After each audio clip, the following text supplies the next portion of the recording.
We all ready? Just come right up to the mics there. Thanks, mate. Righto. Good to go. All good? Yeah, g'day. Phil Donato's my name. I'm the local state member of Parliament for Orange, which covers the Forbes area. And thank you all for turning up today for this press conference here this morning. We've got Steph Cook, Minister for Emergency Services.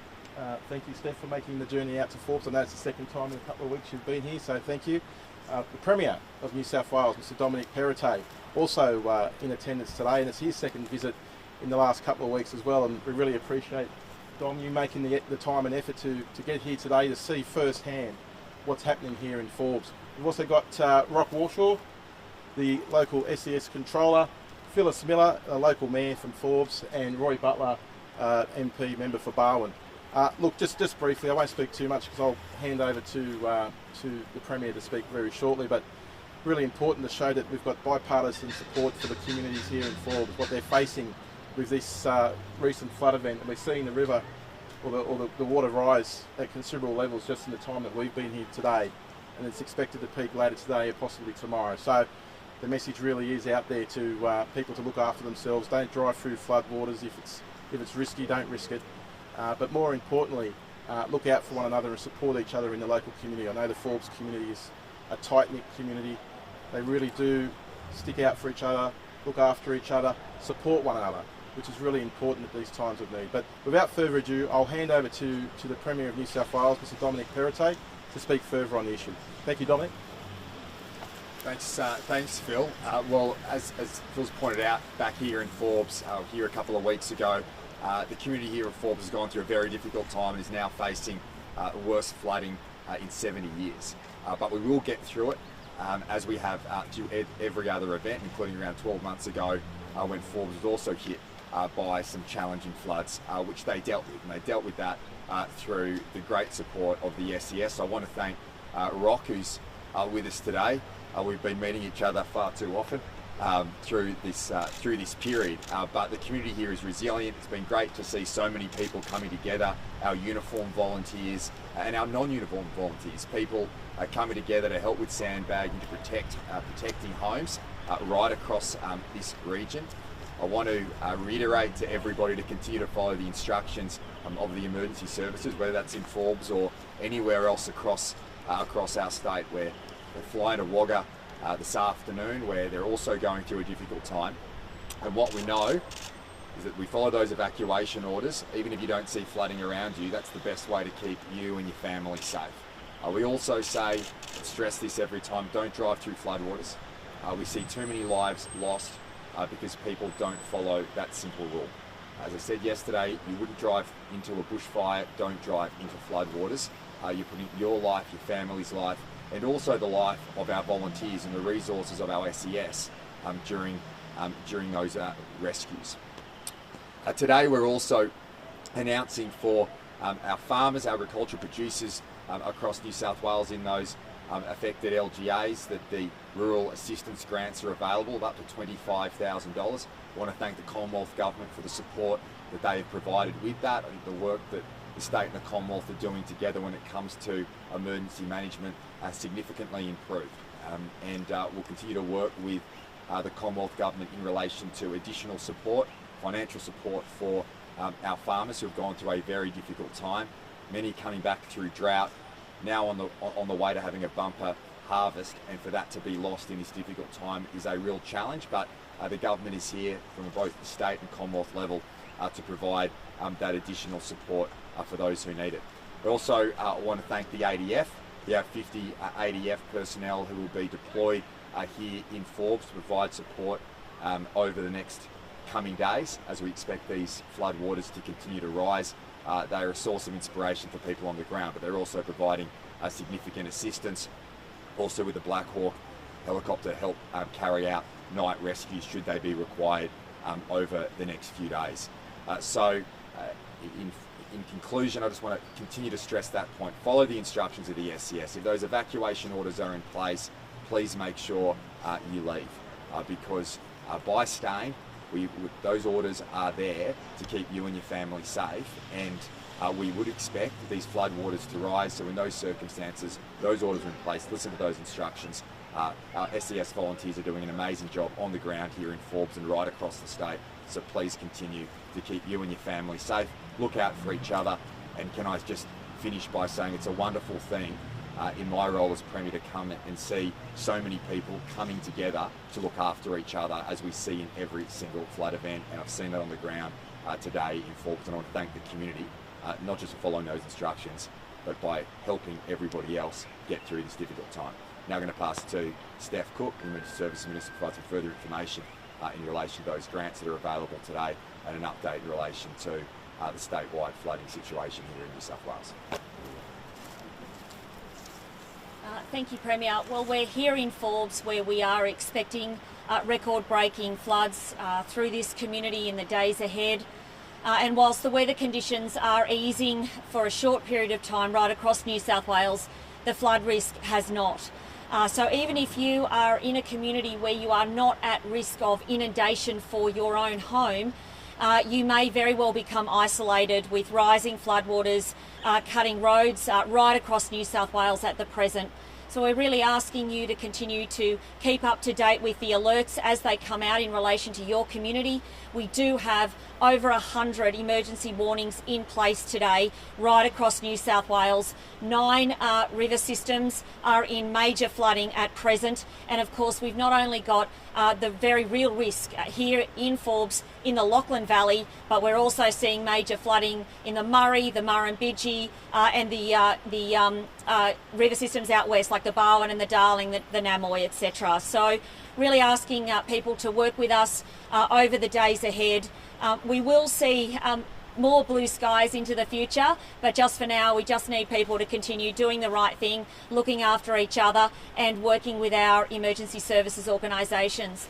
I'd also like to say a huge thank you to our SES volunteers and to the volunteers of all of our emergency services organisations. They continue to work in very, very closely. From an SES perspective, we are leading an amazing response right across New South Wales, where every single agency is making a very important contribution to the response and then into that all-important recovery phase. In relation to the primary producer grants that have been announced this morning by the Premier, these are grants of up to $25,000 available to primary producers in 66 local government areas.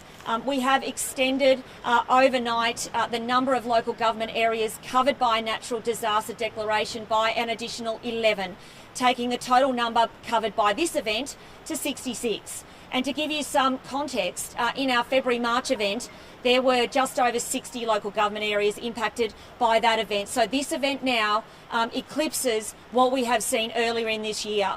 And what I've said a number of times in recent weeks is that we are now seeing flood upon flood upon flood, the layering of one flood on another. So we know that there is a lot of work to be done in terms of the restoration of public infrastructure. We will continue to support councils. We will continue to work with primary producers and communities. And importantly, we will continue to work with the federal government to unlock more layers of support as the need becomes apparent to us. I'll now hand over to Ashley for a quick update in relation to SES preparedness. Good morning everyone, Ashley Sullivan, New South Wales State Emergency Service. From an emergency response perspective, we have our local commander Rocky Walshaw behind me leading the response in this community, supported by hundreds of volunteers from all emergency services. We're very grateful to have the support of the ADF here in town and that nighttime rescue capability, along with multiple helicopters supporting these communities and the greater central west of New South Wales. We are expecting the major flood to continue to rise here in Forbes, and over the coming days we'll better understand the downstream impacts of these floodwaters on the communities, and our attention will tend to them, of course, where we have support heading to those communities currently in preparation for that significant floodwaters to head downstream. In fact, the ground that we're standing on here will be inundated later today as the river rises here in Forbes. As I said, we're well supported by all levels of government and our volunteers, and our particular message today is that the floodwaters impacting Forbes and right across Western and Southern New South Wales are rising quicker than what we've seen before. The ground is very wet, there is a lot of water around, and the risk remains and will remain for some months to come. We do ask our communities to pay particular attention to our evacuation orders and leave early. It will become a rescue if you get stuck or trapped or isolated in your home. If that does occur, please do not try to walk, drive or ride through floodwaters. In all instances, call 132 500 or 000 in life-threatening circumstances. Thank you. More questions. I'll just make this point as well, which has been raised by the local Mayor Phyllis and local members. Obviously, as we move through this period of time, there's going to be a substantial job that lies ahead at both the state and council level in relation to repairing local roads. We know there's many potholes, we know that many roads have fallen away, and we'll work very closely with the councils and ultimately as well with the Commonwealth Government to make sure that support is there for our communities, to make sure we don't just build the roads back, but we build them back in a better way that protects communities right across our state. Premier, regarding these producer grants rather than being announced, $25,000, I've spoken to farmers who have lost millions. Yeah. How is that going to help? So these grants are available through Category C funding, and this is the usual process we go through. There's been loans available prior to today. Now the rural assistance grants are up to $25,000, which we've announced today, but we continue to assess the situation and work with the Commonwealth to provide further assistance as we move through this time. So this is the start, it's not the end, but ultimately I want to make sure that money gets out the door to help farmers as quickly as possible, and through the Rural Assistance Authority, online agriculture producers across the state in those affected areas can get access to that grant. It's very quick, it's an easy process. Many of our farmers have gone through it before, but we'll still continue those discussions with the Commonwealth for further financial assistance for our farmers. So why not expand, for instance, the Critical Producers Grant, which is currently available to people in metropolitan areas like Strathfield, but not people in Forbes? Well, we'll work through that. I mean, we're announcing today up to $25,000. When it comes to disaster funding, there's 4 key categories that we have joint funding arrangements with the Commonwealth Government. The Commonwealth Government has today approved that Category C funding for up to $25,000 in that joint arrangement, and we'll continue to work through with the Commonwealth as further information comes to light. There's no doubt, to the question, our agricultural producers have gone through a very difficult time through droughts and floods. We've seen that up in Moree just last week and down in Moama, and we will be there to help as we have through every single natural disaster over the last 4 years. So why wasn't this announced sooner, given this community's been in flood now for over a month? We wrote to the Commonwealth Government in relation to Category C funding. We worked through those processes, and that was approved this week. So we've worked as quickly as we could with the Commonwealth Government. We need to get that approval from them. That approval has now come in, and I will make the point that that funding arrangement has occurred in a much faster way than has occurred in previous floods and bushfires previously. So there's a much better arrangement in place. That funding is there, and I encourage all primary producers to access it. What are your plans for the massive safety upgrade overdue at Wangler Dam? Well, we obviously continue to work through the business case, and we're committed as a government to that project.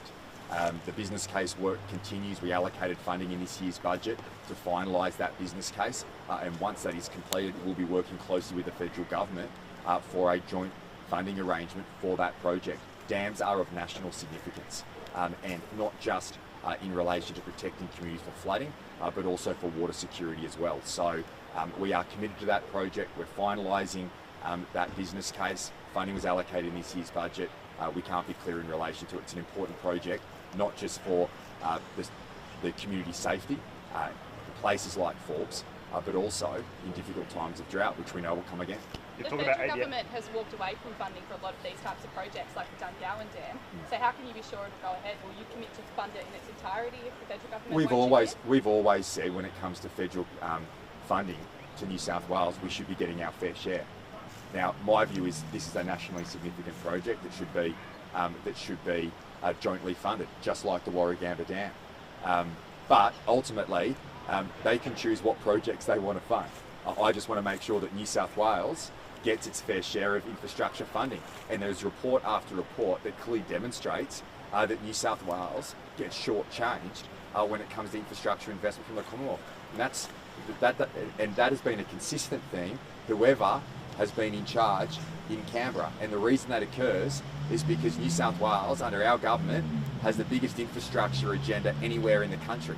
$112 billion of infrastructure, whether that's water infrastructure, schools, hospitals, public transport, road and rail, right across our state. We are building more than ever before, but that doesn't mean we should get penalised. Our people in New South Wales should not be penalised because as a government, we are building so much. That incentivises poor performance in other states who don't do the heavy lifting. So I will always argue the case for our state, for the great people of New South Wales to get their fair share from Commonwealth funding. Now, if they have a view in relation to not funding a dam project, well, that's okay. They should fund others.